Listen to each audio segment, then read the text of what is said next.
Рахманов 22 октября 2021 года ввел сухую голодовку. В знак протеста антисоциальной политики режима Бердымухамедова. Этим, я надеюсь, привлечь внимание международных организаций насильственным нарушением прав туркменистанцев, как в самом Туркменистане, за его пределами. Повсеместно нарушается на передвижение и свободу слова, выражение мнения, получение образования, получение медицинской помощи и многое другое.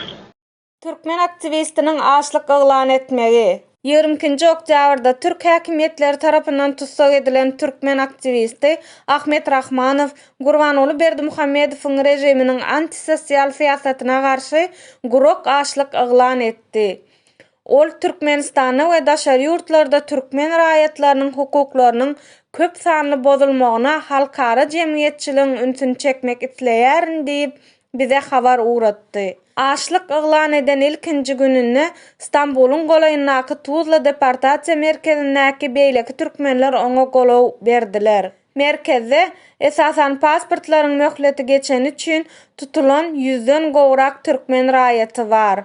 Olar 8 adamlyk konteyner görnüşli otoglarda saklanýarlar.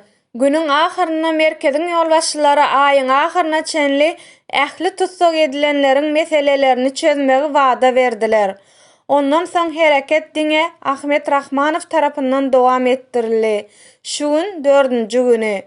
Daş töweregindäki adamlar ony iň bolmanyna suw içmäne arýarlar.